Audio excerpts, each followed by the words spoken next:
김 집사님 들어오셨네. 네. 안녕하세요, 집사님. 잠깐만요.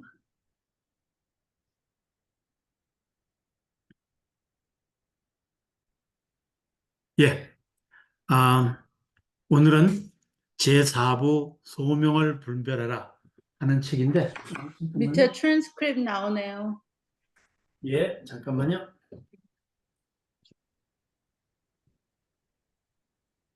예. 자, 시작하겠습니다.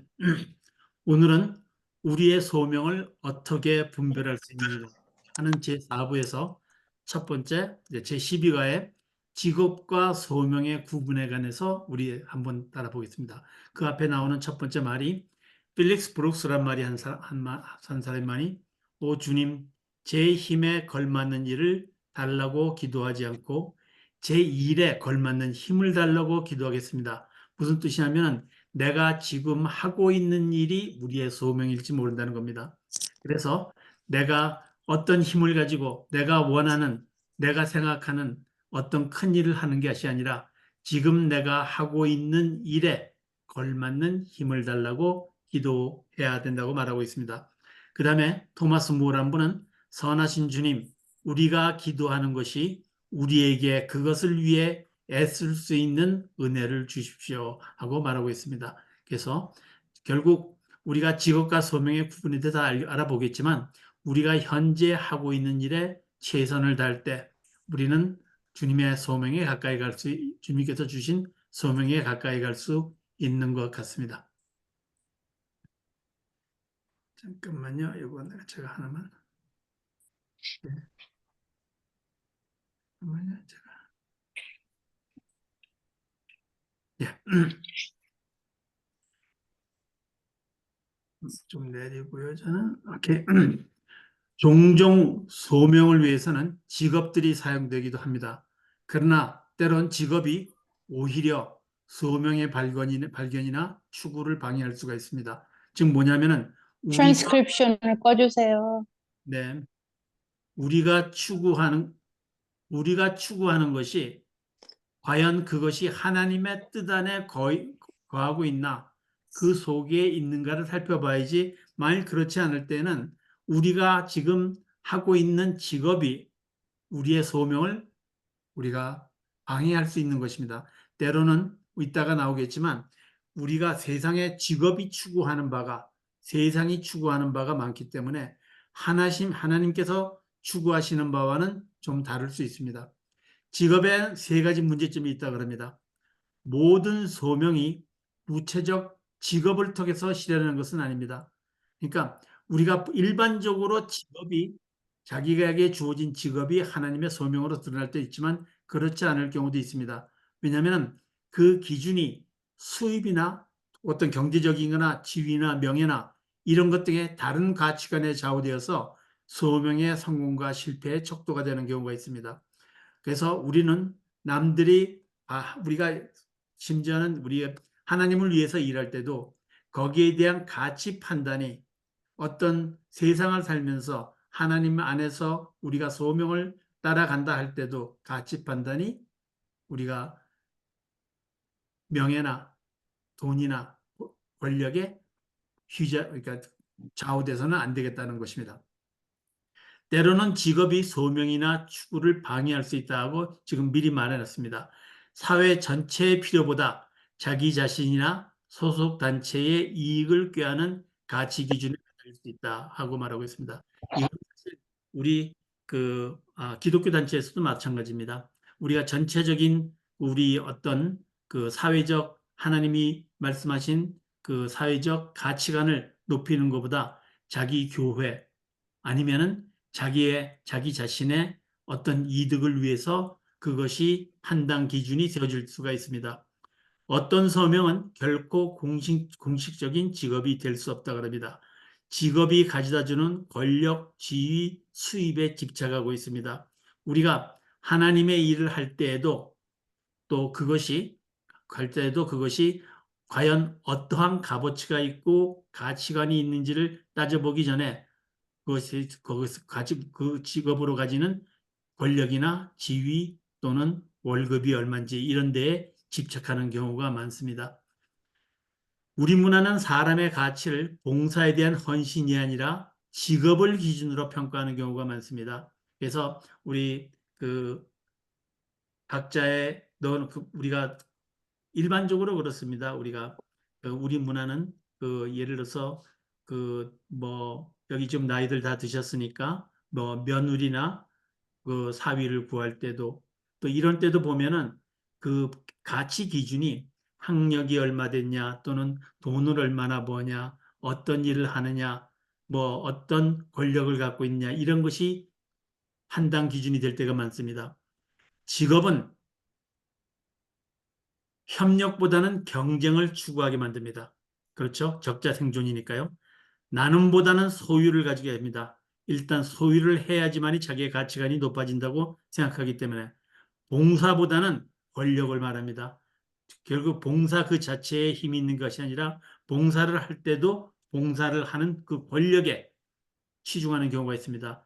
그리고 진실보다는 이념을 강조하고 있습니다. 그래서 이 모든 것이 사리사욕이 될 수가 있습니다.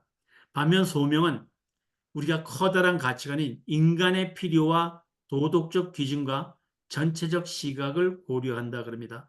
그래서 이것을 고려한 것이 성경적 가치관입니다. 그래서 우리 한번 나중에 또 성경적 가치관에서 얘기할 수가 있겠지만 오늘은 직업과 소명의 분별에 대해서만 계속 알아보겠습니다. 세상은 내가 하는 일이 곧 너라고 말하지만 내가 어떤 직업을 갖고 있고 어떤 명예를 갖고 있고 어떤 권력을 갖고 있는가 그것이 나 자신이라고 판단할지 모르지만 소명은 내가 누구인지를 알고 내가 나의 가치관을 알고 그 일을 하는 것입니다. 그래서 세상적 가치관에서 세상에서 큰 일이고 세상에서 위대한 일이고 세상에서 남을 위해서 좋은 일을 하는 것이 꼭 하나님께서 보시기에 합당한 일은 아닐 수가 있습니다. 소명의식이 직업 선택보다 선행돼야 됩니다. 그래서 우리는 그 일의 가치관이 무엇이고 그것이 하나님 보시기에 기뻐와 진일가를 먼저 따져야 되는데 근데 그렇지가 못한 경우가 많습니다. 왜냐하면 우리는 세상적 가치관의 기준에서 모든 것을 판단하는 경향이 있기 때문입니다. 소명이란 마음의 눈으로 세상을 보는 방식을 얘기하고 있습니다.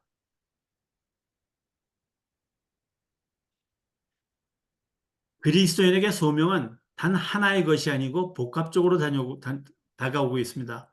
그래서 근데 우리가 거기서 중요할 거는 여러 가지 우리에게 다가오는 소명들을 단순성과 그걸 간추려서 단순하게 바라봐야 되고 또 균형을 맞춰야 되고 유연성의 중요성을 염두에 둔다 그럽니다.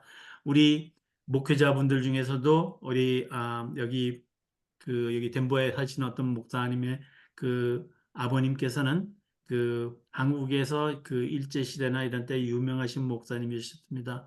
그래서 한국에서도 아직도 돌아가셨지만 그분을 따르시는 목사님들이 많았던 초창기의 목사님이셨습니다. 그러나 사역에 열중하느라 가정을 돌보지 못했습니다. 그래서 많은 많은 목회자들이 그분을 따르고 있었지만 결국 그 따님 목사님이 그 아버지에 대해서 비판의 글을 내렸습니다.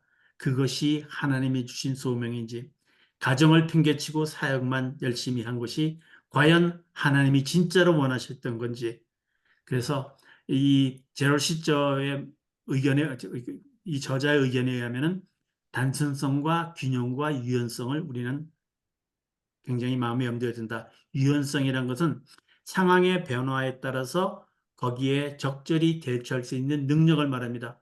상황이 어떠한 결과인지도 모르고 그냥 무조건 하나님의 소명이라고 듣고 우리가 바르게 그것을 진행시켜 나가는 것이 꼭 하나님의 뜻은 아닐 수가 있습니다. 우리 카누잉 더 마운틴이라는 책이 있습니다. 그러니까 우리가 카누 배우는 법을 우리 초창기에 미국 개척기 초창기에 우리 서부를 개척하기 위해서 미시시피 강에 있던 샌프루스에서 이 강을 따라 계속 따라 나가면은 우리가 서해에 닿을 그 태평양에 우리가 다다를 수 있다 해서 카누하는 법을 배웠는데 그것을 강을 따라 올라가다 보니까 그것은 산이 막히고 카누는 더 이상 필요 없다는 겁니다. 환경이 변했을 때는 거기에 합당한 우리의 그 적절한 대응책이 필요합니다. 그래서 우리가 그런 것을 모두 종합해서 판단을 해야 되는 것이 아닌가. 무조건 하나님의 뜻이 가라는 거기 때문에 자기는 모든 상황을 따지지 않고 무조건 가는 것이 과연 올바른 길이나 하나님께서 물론 좋아하실 수가 있습니다. 기뻐하시는 일이 될 수가 있고 그렇지만 꼭 그 판단 기준을 우리는 너무 고직되게 생각하지 말고 우리 융통성 있게 생각해 보는 것이 필요합니다. 사역의 우선순위의 정립.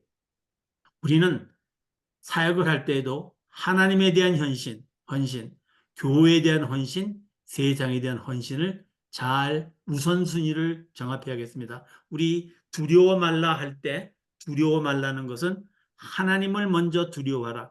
그러니까 우리가 인간에게 두려움은 없을 수 있지만 없을 수는 없지만 그렇지만 하나님을 우리가 두려워하면은 하나님의 존재로부터의 두려움으로 인해서 남은 것은 나머지 것들은 두려움에서 벗어날 수 있다는 것을 한번 나눴습니다. 그래서 우리 사역에 있어서도 우리가 하나님에 대한 헌신이 먼저고 교회에 대한 헌신이 먼저고 세상에 대한 헌신이 그 다음입니다. 그래서 이런 우선순위가 있지만 단지 중요한 것은 이 세 가지를 갖다가 잘 융화시키는 그러한 방법을 택해야 됩니다. 우리가 말씀했죠. 그러니까 우리가 내리는 선택이 만일 그 선택이 하나님 나라와 뜻 안에 있다면은 우리가 모든 것을 하나님이 합력하셔서 선을 이루신다는 로마서 8장 28절의 말을 기억하시기 바랍니다.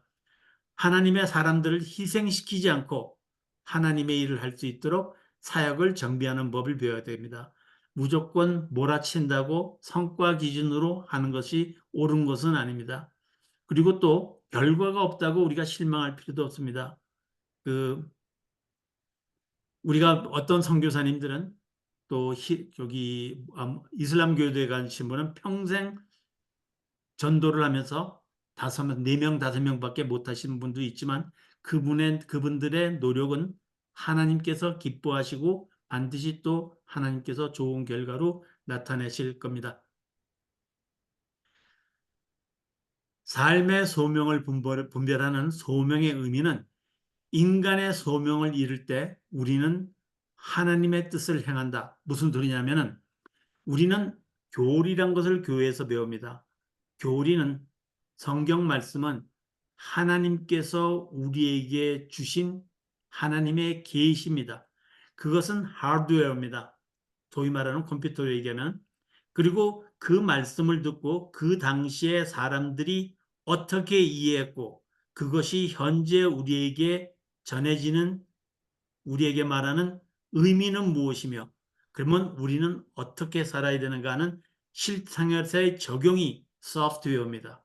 근데 교회나 목회자나 우리 또 모든 신자의 전도를 하는 모든 신자의 그 임무는 역할은 이 하드웨어와 소프트웨어를 그러니까 이 하나님의 말씀을 그들이 생활에 적응할 수 있게끔 어떻게 전하냐 하는 미들웨어로서의 역할을 잘해야 되는데 팀 켈러 목사님은 그것을 목회자들이 제대로 전하는데 실패했다.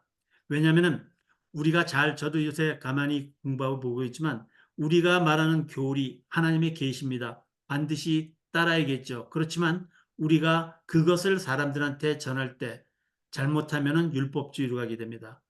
해야지만이 우리가 은혜를 받는 것처럼. 그렇지만 꼭 그렇지 않습니다. 우리는 벌써 은혜를 받은 사람이라서 하나님이 우리에게 주시는 은혜를 내면적으로 우리가 하나님이 우리 마음속에 자정하고 있다는 것을 경험하고 깨닫지 못해서 그런 거지 우리는 이미 구원받고 은혜를 받은 사람의 입장에서 출발해야 된다고 생각합니다. 소명이란 우리 존재의 일부요. 하나님이 우리 안에 심어준 것의 일부요. 하나님의 뜻에 따라 그 나라를 섬기는 방법의 일부입니다. 그러니까 하나님께서 우리에게 주신 말씀입니다. 우리 한번 배웠죠. 우리가 하나님의 뜻이 무엇인지는 이미 알고 있는지도 모릅니다. 우리가 완전히는 모르지만 하나님께서 우리 마음속에 자정하셔서 우리에게 그것을 계속 가르쳐 주려고 하는지도 모릅니다.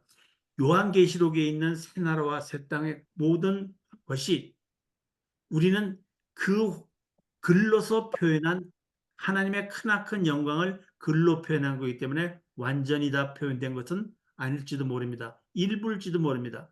근데 하늘나라에 대한 비전과 찬양, 예배는 우리 소명의 지속입니다. 우리는 하늘나라에 가서 뭘 할까요? 하나님을 찬양하고 경배하고 예배드릴 것입니다. 그래서 이 땅에서의 삶이란 것은 하늘나라에 가서 우리가 지속할 그 소명을 이 땅에서 맛보는 것입니다.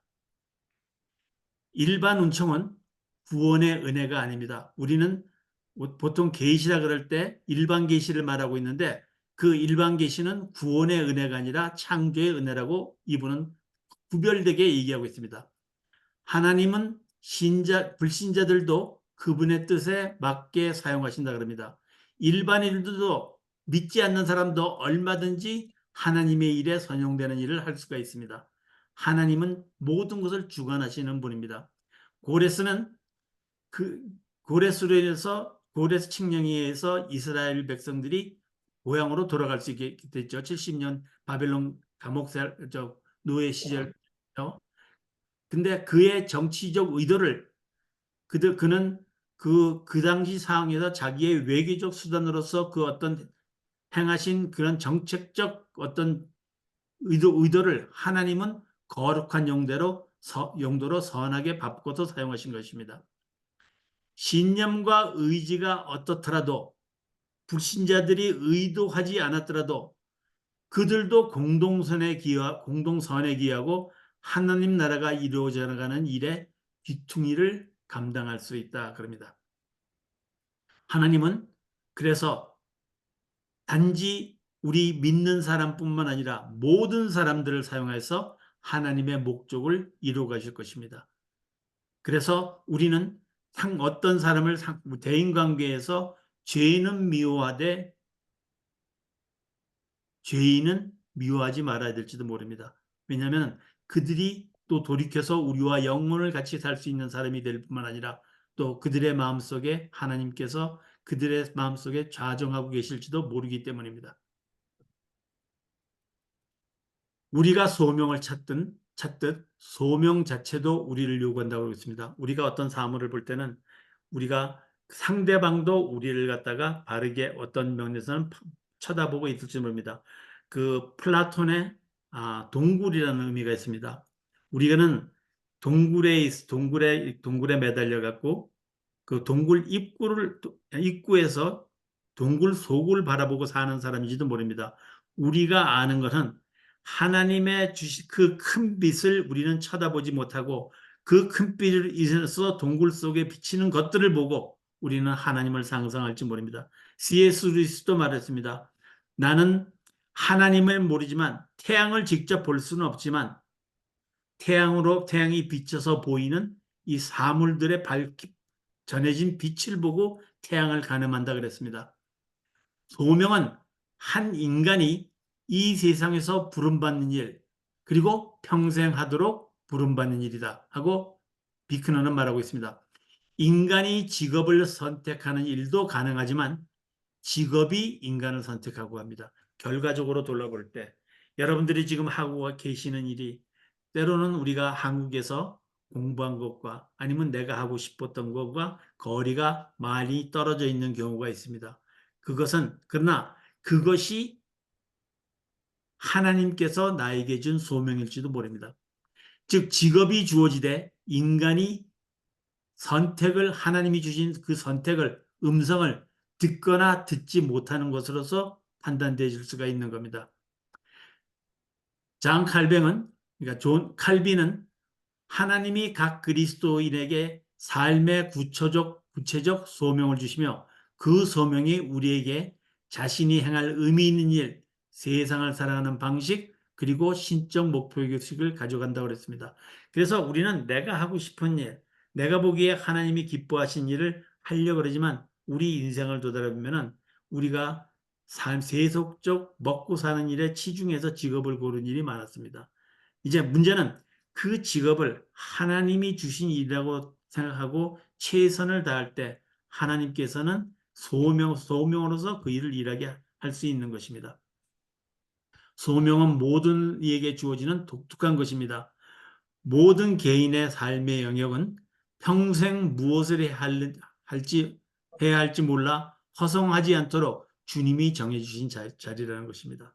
근데 주님이 어떤 자리를 주신지를 깨닫지 못할 수가 있습니다. 그러므로 늘 소명을 되새기며 살 때 우리는 현재 삶을 가장 잘 되살렸다. 나의 삶 속에 아니면 내가 하는 일 속에 하나님이 주시는 의미는 무엇인가?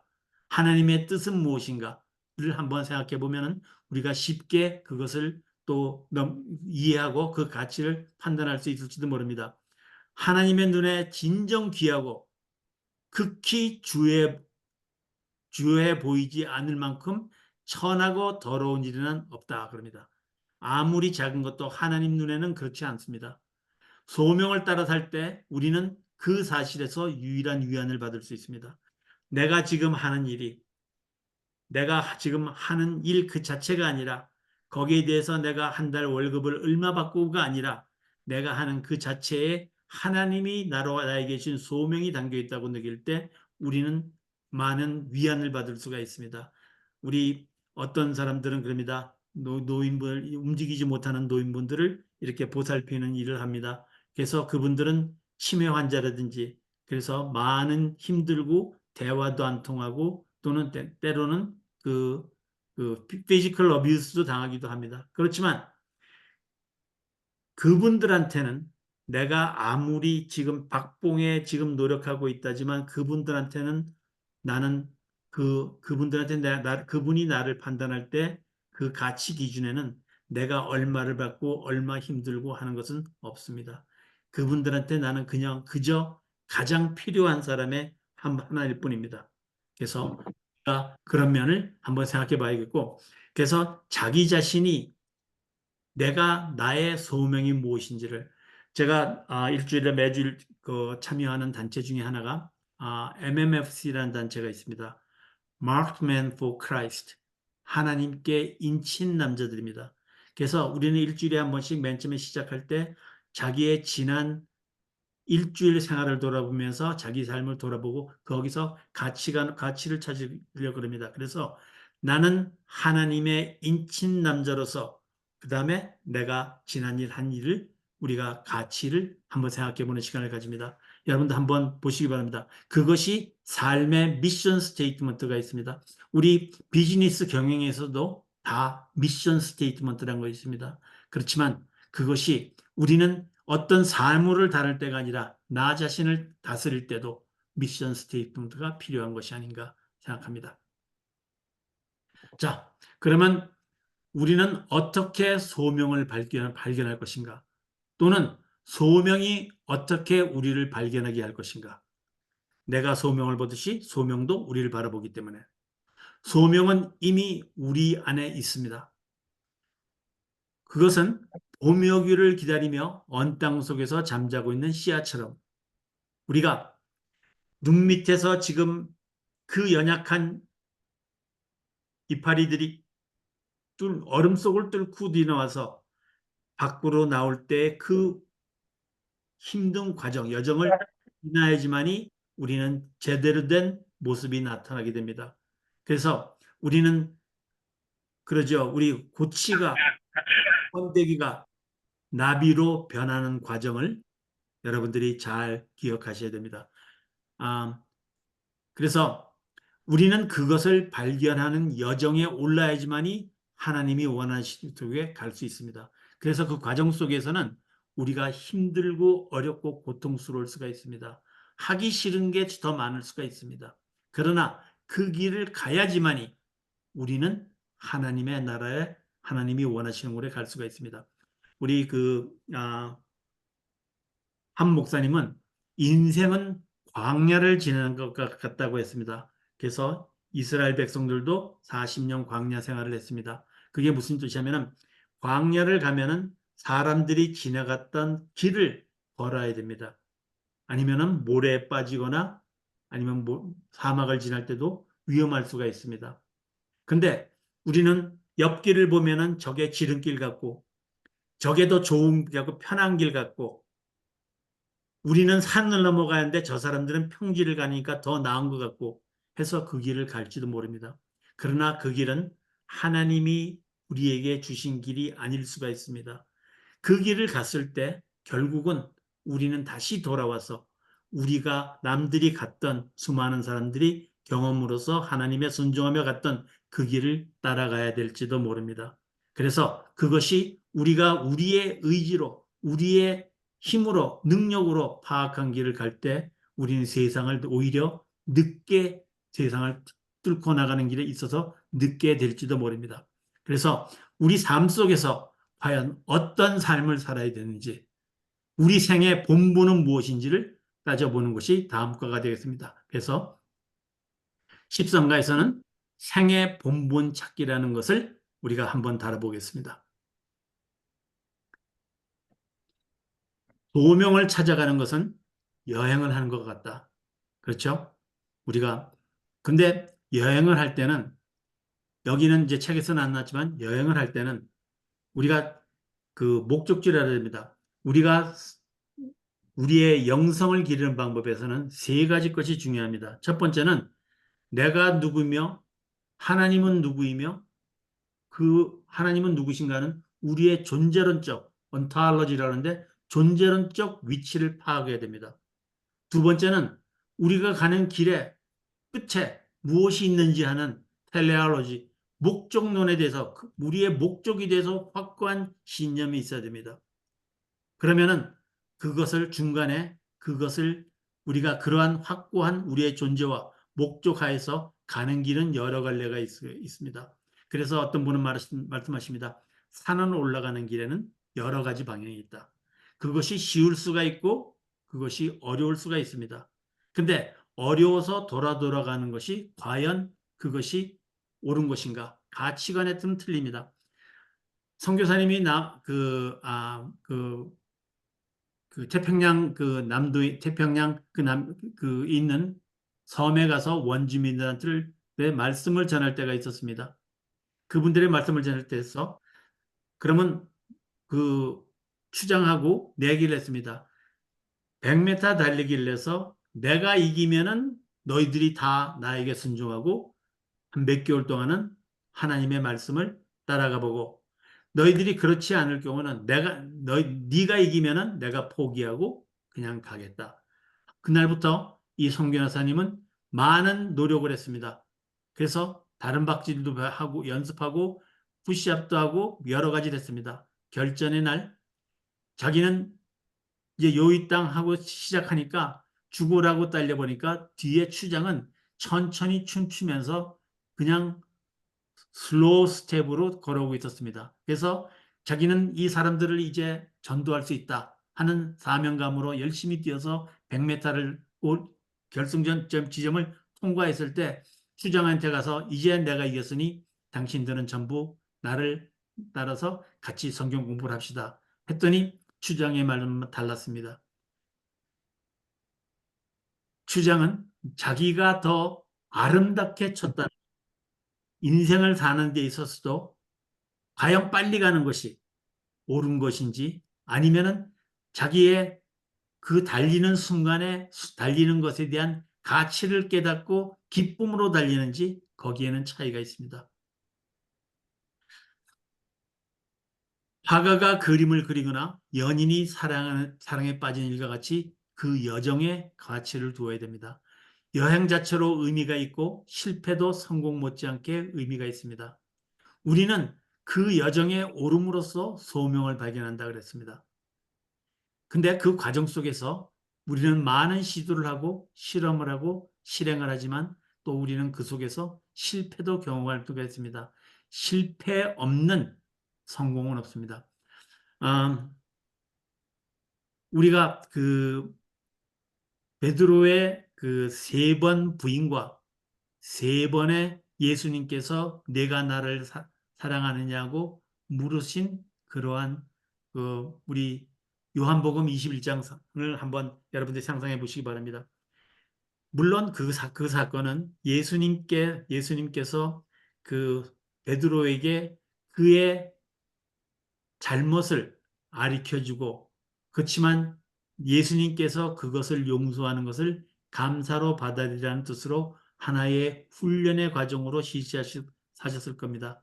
그러나 우리는 예수님의 크나큰 것은 예수님께서 그러한 용서와 감사를 베드로로 하여금, 딴 제자들의 우두머린 베드로로 하여금, 또 딴 듣고 있는 제자들에게도 이제 세상에 나가서 너희도 나의 이름으로 모든 사람들의 죄를 용서하고 그들이 감사로 받아들일 수 있는 훈련을 시켜나가라, 그것을 바탕으로 공부시키라는 뜻이었는지도 모릅니다. 그런데 하나 중요한 것은 베드로는 누구보다도 그 예수님 보기에 얼굴 쳐다보기도 죄스러울 만큼 죄를 지었습니다. 그것은 자기가 저질렀던 일에 대한 어떤 죄책감이나 자기가 실패를 갖다가 상기시키는 것이 아니라 슬픔이었습니다. 우리가 진리에 거하지 못한 슬픔이었습니다. 그래서 그러한 베드로의 모습이 회복된 베드로의 모습을 보고 예수님께서는 그 모든 실패를 통해서 이제 캐피탈 아파슬, 큰 제자가 된 베드로에게 이제 모든 것을 맡기시고, 예수님이 안 계실 때 그러한 앞으로의 이끄는 모든 제자들의 삶의 리더로서의 베드로에게 소명을 주신 겁니다. 그래서 시험과 실험과 실행에서 우리는 실패했다고 좌절할 필요가 없습니다. 그것이 나에게 큰 도움이 될 수가 있습니다. 때로는 고통이, 때로는 우리가 전혀 생각지도 못하는 좌절이 우리를 떠올 수가 있습니다. 소명에 이르는 여정은 소명 자체의 필수 부분이고 소명 자체가 하나의 여정인 것입니다. 그래서 우리가 소명을 가졌다는 것은 여정이라는 것입니다. 소명을 발견하는 6가지 신호가 있다고 합니다. 첫 번째, 자신의 내면을 살펴 어떤 일에 동기를 느끼는지 알아봐야 됩니다. 우리가 그것이 무엇 때문에 그걸 하는지, 동기가 무엇인지, 어떤 에너지와 열정을 불러일으키는 일들이 있습니다. 내가 삶에 지내는 동안에 참 기뻤고 하고 싶고 진짜 거기에 막 열정이 불러일으키는 그러한 일들이 있습니다. 일반적으로 우리는 그러나 하고 싶은 일이 뭔지를 모르는 상태에 있습니다. 많은 경험을 해봐야지만이 우리는 그 속에서 나에게 주어진 소명을 발견하고 있습니다. 좋은 의도만으로는 소명을 찾을 수가 없습니다. 소명의 발견에 중요한 요소는 재능입니다. 근데 재능은 소명의 단서는 될 수 있어도 필수 요건 아닙니다. 누가 하시기 때문에 하나님이 하십니다. 우리는 이 점에 있어서 많은 실수를 합니다. 우리가 재능이 있다고 우리가 다 할 수 있는 것처럼, 학력이 높다고 다 할 수 있는 것처럼, 아니면은 재물이 많다고 할 수 있는 것처럼, 아니요. 하나님이 하십니다. 재능이 없어도 소명을 주십니다. 바울은 언변 없음으로 사도직에 대한 주변의 지적들을 받았습니다. 우리 모세도 자기의 언변 없음을 굉장히 하나님께 그 하나의 이유로서 자기가 리더가 될 수 없다는 점을 강조하며 하나님께 반항했던 것입니다. 재능의 부족함에도 남의 인정에 연연하지 않으며 소명의 끝까지 충실함으로 하나님의 인정을 받은 사람들이 성경의 위인들입니다. 우리의 인생 경험도 영향을 줄 수 있습니다. 적시에 찾아오는 사소한 경험이 도와주는 경우가 많습니다. 근데 하나님께서 우리에게 주시는 기회가 있습니다. 어떤 우리로 하여금 우리 삶에 나타나는 여러 가지 소명으로 주시는 말씀들이 있습니다. 그 소명을 들었을 때 여러분들은 그 순간을 붙잡아야 됩니다. seize the moment. 그 중요한 순간을 붙잡아야 됩니다. 그래야지 우리는 하나님께 나갈 수가 있습니다. 소명의 발견과 관련된 요소는 기회다. 그래서 열린 문과 닫힌 문을 얘기하고 있습니다.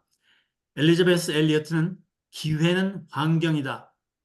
하나님의 뜻은 환경을 통해 나를 올바른 방향으로 이끌어 가신다는 것이 정상적 믿음의 가정, hypothesis. 그죠? 근데 이거는 내가 어떤 방해물이 나타났을 때 그것이 나를 갖다가 방해하는 것이 아니라 오히려 하나님이 주신 기회로 나타날 수도 있다는 것입니다. 바울은 자신이 구하던 기회를 열린 문으로 표현합니다. 자신의 의도를 넘어서 막혀서 이제 우리가 소아시아로 가지 못하고 마케도니아로 넘어와 달라는 환경을 통한 하나님의 음성을 자기는 잡았습니다. 그래서 우리가 이방인을 위한 그다음에 로마를 향한 우리가 사도로서 바울이 일할 수 있었던 것입니다. 닫힌 문을 통해서도 기회를 정해서 그것을 열린 문으로 받아들이는 마음의 자세가 중요합니다. 문이 열렸을 때 달려갈 수 있는 용기. 그래서 이면이 저를 굉장히 지금 요즘 마음속에 감사로 다가오고 있습니다. 소명에는 한계가 담겨 있다 하고 파커 파머는 얘기하고 있습니다. 내가 할 일이 아닌 것을 분별하고 자신의 한계를 인식하고 열린 문 못지않게 닫히는 문도 수용해야 한다. 그래서 우리가 모비 스트립이라는 게 있습니다. 여러분들이 종이를 이렇게 긴 종이를 이렇게 감아서 이렇게 했을 때는 우리가 그 가운데 금을 걷을 때는 바깥쪽만 있기 때문에 우리가 안쪽은 경험하지 못합니다. 근데 종이를 비틀어서 우리가 끝을 맞췄을 때는 계속 선을 이으면 안도 들어가고 바깥으로 들어갑니다. 즉 뭐냐면은 나 자신의 깊은 곳으로 들어가서 나 자신을 판단하는 것이 외면적으로 드러나는 재능 못지않게 중요한 것입니다. 소명은 공동체 안에서 점검되고 발견됩니다. 내가 리더이거나 리더가 아닌 것은 내가 아니라 남들이 먼저 압니다. 내가 충분히 내 일에 있는 일에 충실할 때 남들은 내가 하는 일의 크고 작음이 문제가 아니라 나 자신의 성품과 나 자신의 리더십을 보고 그 사람이 리더인지를 압니다. 하나님은 우주의 주인이시지만 환경과 어울려 사람을 사용하여 우리의 소명의식을 도웁니다. 그래서 우리는 하나님께서 각자에게 주신 소명이 있고 환경이 있습니다. 그것을 내가 가진 환경과 남이 가진 환경, 내가 가진 재능과 남이 가진 재능, 나에게 부여된 일과 남에게 부여된 일을 비교 선별할 필요는 없습니다. 그것이 크고 작고 없습니다. 하나님이 보시기에 기뻐하시는 일이 큰일입니다. 그래서 우리는 삶 속에서 경험이 부여하는 다양성을 경험해야 됩니다. 그래서 이것도 해보고 저것도 해보고 아까 베드로의 얘기에서 마찬가지로 세상의 역경을 많이 겪고 베드로처럼 급한 성격의 실수도 많이 겪고 그 다음에 거기에 대한 고민도 많이 하고 죄책감도 많이 들고 또 마음의 좌절과 우리 고난을 다 겪은 사람들이 남을 리드하기에 더 옳은 자리에 있는지도 모릅니다. 하나님이 우리에게 주시는 소명은 삶의 원동력인 기쁨을 가져다 줍니다. 우리는 복음은 기쁜 소식이라고 합니다. 근데 복음을 듣는 설교가 왜 기쁘게 들리지 않을 경우가 있을까요? 우리는 복음을 전해받는 이유는 내가 어떤 사람인지 예수님까지 목숨을 바쳐서 구원한 나의 가치와 나의 가치를 깨닫고 거기에 합당한 소명을 깨달으라고 주신 것입니다. 그래서 우리 스캇 맥나잇이라는 분은 로마서를 읽을 때 로마서를 1장부터 읽지 말고 16장부터 거꾸로 읽어봐라. 마찬가지로 제 생각에는 우리도 하나님께서 우리에게 주신 삶의 방식을 우리는 벌써 결과를 알고 있는 사람으로 그때 초대교회 사람들처럼 예수님께서 부활하실 것이라는 것에 대한 믿음이 없었던 그때 당시에 사람들에게 다가온 십자가에 대한 그러한 큰 마음속의 부담이 이제는 부담과 그들과 똑같은 경험을 할 수 없었기 때문에 우리는 당연시 여기는 그 부활이라는 사건이 이제는 우리에게 주어진 자격이 되어서 기쁨의 바탕이 되어서 우리는 이제 성경을 바라볼 때 우리는 이 모든 것을 가졌다는 것이 어떻게 가지게 되었는지 그 사람들에게 주어진 말씀이 이미 갖고 있는 구원을 허락받은 우리에게는 어떠한 기쁨으로 다가오는지를 살펴보는 것에서 시작하는 것도 좋겠다는 생각이 듭니다. 하나님은 우리가 기쁘게 살기를 원하십니다. 하나님은 우리가 하나님을 원하는 것보다 하나님은 더 우리를 원하십니다. 우리가 하나님을 찾기 전에 하나님은 먼저 우리를 찾으십니다. 그래서 우리 마음속에까지 삶의 터전을 하나님의 성전을 거처로 정하시는 분이 하나님이십니다. 자신이 가장 하고 싶지 않은 일을 하는 것이 소명의 발견이라 잘못 생각하고 있습니다. 내가 하기 싫지만 나는 하나님이 주신 소명이기 때문에 해. 이런 것은 잘못된 생각이라는 겁니다. 그 일이 기뻐야 됩니다. 하나님이 주신 일이기 때문에. 영광의 무게라는 것이 있습니다. C.S. 루이스가 쓴 책. 우리는 하나님의 일을 할 때 하나님께서 예수님께 가신 그 영광 때문에 우리 어깨가 무겁기 때문에 때론 우리가 부담으로 다가올지도 모릅니다. 최고의 미덕은 비이기적이고 또는 사랑만 베푸는 것인가 그렇지도 않습니다.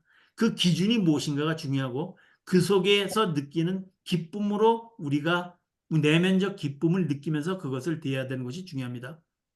행복과 기쁨을 혼동하지 말아야 됩니다. 힘든 일이 소명이 될 수가 없고 결국 모두가 다 좋아서 선택하는 것입니다. 우리 직장에 다니는 사람들한테 그럽니다. 많은 분들이 저한테 이렇게 자문을 하러 오면은 지금 하고 있는 일이 직장 다닐 때 지금 하고 있는 일이 마음에 안 들면 그것을 간두고 다른 직장을 택하면 됩니다. 지금 하고 있는 일이 하나님께 주신 최선의 자리일지도 모릅니다. 그 자리로부터 하나님이 나를 훈련시키고 이끌어 주셔서 우리는 다음 자리로 갈 수 있습니다. 하나님은 자리를 주기 전에 우리를 먼저 훈련시킵니다. 소명의 단순성, 균형, 유연성은 말씀드렸습니다. 우리가 단순한 자기에게 맡겨진 일을 하는 겁니다. 농부의 일은 잡초를 뽑는 것입니다. 교사는 학생들의 불만을, 사업가는 소비자의 요구를 감당해야 됩니다. 단지 곡식을 거둬들이는 또는 교사로서 어떤 가르치는 기쁨을 또는 수익을 내는 데 있어서 많은 수익을 내서 기뻐하는 것으로서 다가오지는 않았습니다. 거기에는 따르는 또 아픔이 또 따릅니다. 하나님의 음성을 직접 듣는 사람들은 별로 없다고 말하고 있습니다. 근데 때로는 그 들려오는 음성도 우리는 주위의 소음 때문에 하나님의 음성을 듣지 못하거나 아니면은 내가 바라는 것과 다르기 때문에 세속적 욕심하고 다르기 때문에 우리는 그것을 거부하는 경우도 있습니다. 자, 이제 그래서 결론으로 소명을 발견하는 6가지 신호들을 통해서 우리는 끊임없이 하나님의 음성을 듣기를 원해야 됩니다. 하나님은 어디에 계세요? 우리 마음속에 계십니다. 결국 우리가 우리 내면의 변화를 위해서 우리 마음속 깊이 들어갈 때 하나님을 만나게 됩니다. 일상의 삶 속에서 하나님의 뜻을 발견하도록 노력하는 것이 영성 훈련입니다. 그러니까 그것은 새로운 우리와 동떨어진 무언가를 찾아내는 것이 아니라 지금 우리가 갖고 있고 우리가 지금 현재 여기에서 우리가 당면한 곳에서 하나님은 우리에게 음성을 주십니다. 하나님은 반드시 우리가 소명을 찾을 수 있다고 말씀하십니다. 그래서 그 소명이라는 것을 따라갈 때 세상의 기준으로는 성공하지 못할지 몰라도 우리는 반드시 성공할 것입니다. 왜냐하면 여호와께서는 생명 주시고 책임지시고 사랑하시고 보호하시기 때문에 우리에게 하나님의 자녀라는 특혜를 주셨기 때문에 그렇습니다. 우리는 전부 하나님이 천국에서 인정하는 자들입니다. 자녀이기 때문에. 그래서 거기에 대한 자부심이 있어야 되겠습니다. 제가 한번 말씀드렸다시피 그러한 자부심을 갖게 되는 위치에 이르는 길을 우리는 공짜로 얻었습니다. 그것이 은혜입니다. 하나님을 마음껏 믿을 수 있는 자유를 우리에게 주셨습니다. 우리의 직업이 모두 소명이 될 수는 없습니다. 그러나 우리에게 주어진 일을 통해서 하나님 앞에서 하나님께서 주신 것이라고 생각하고 반응하는 것이 소명일 수 있습니다. 그 반응으로 하나님의 나라가 이 땅에 임하는 것을 경험하는 것이 소명입니다. 내가 한 것이 아무리 작아도 기쁨으로 그 일을 해낼 때 하나님께서 기뻐하신다는 것을 우리는 또 생각해 볼 수 있기 때문입니다. 그래서 세상에서 큰 자가 아니라 하늘에서 큰 자가 되어야 됩니다. 우리 요한복음 5장 44절에 이런 말이 있습니다. 너희가 서로 영광을 취하고 유일하신 하나님으로부터 오는 영광을 구하지 아니하니 세상 욕심을 취하고 하나님께서 주시는 그 영광은 취하지 아니하니 어찌 나를 믿을 수 있느냐.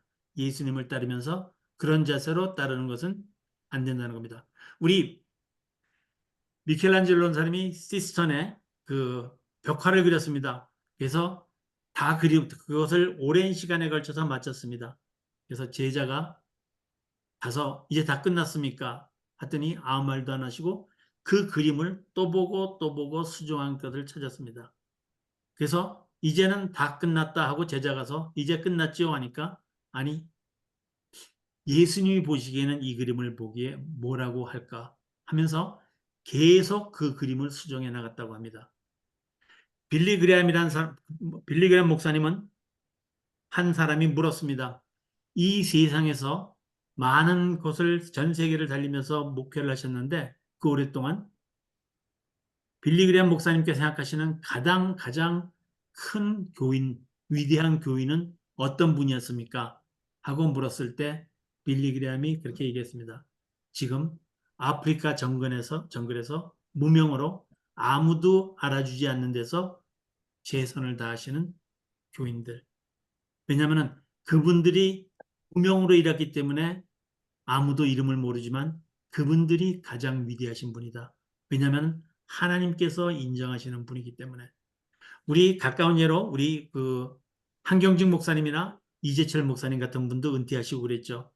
한경직 목사님은 은퇴하시고 남한산성으로 가셔서 되도록이면은 우리 본교회에 접촉이 없는 자리에서 그리고 조그만 방에 침대 하나, 책상 하나 있는 데서 돌아가셨습니다.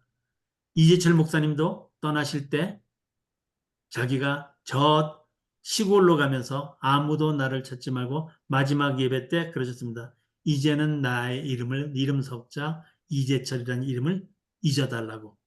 그것이 그 삶이 나온 동기는 자기의 삶의 평가 기준을 같이 판단하실 분은 세상이 아니라 하나님이라는 데 대한 확신을 가지신 분들이 아닌가 해서 우리는 우리가 현재 하고 있는 지금 여기에서 우리가 하는 일에서 하나님이 주시는 소명을 깨달아야 되는 것이 아닌가. 물론 우리는 거기에 만족 못하는 사람도 있습니다. 그러나 우리 예수님을 따라가는 데 있어서 첫 번째 조건은 단순 순종입니다. 그래서 우리는 예수님이 이끌어 주시는 길을 열심히 믿어서 이해하는 것이 아니라 일단 믿고 나서 이해해야지만이 예수님의 크신 뜻을 하늘보다 높고 바다보다 깊은 예수님의 뜻을 이해할 수 있게 될지도 모릅니다. 그래서 이제 오늘 여기까지 이제 우리가 공부를 했는데 오늘 하여튼 여러분들이 오늘 제가 전해드린 말씀 중에서 어떤 느낌을 들으시는지 모르겠지만 오늘 반가운 여기 또 김종필 집사님도 들어오시고 어떤 많은 분들이 들어오셨는데요. 예. 그리고 제가 죄송해요.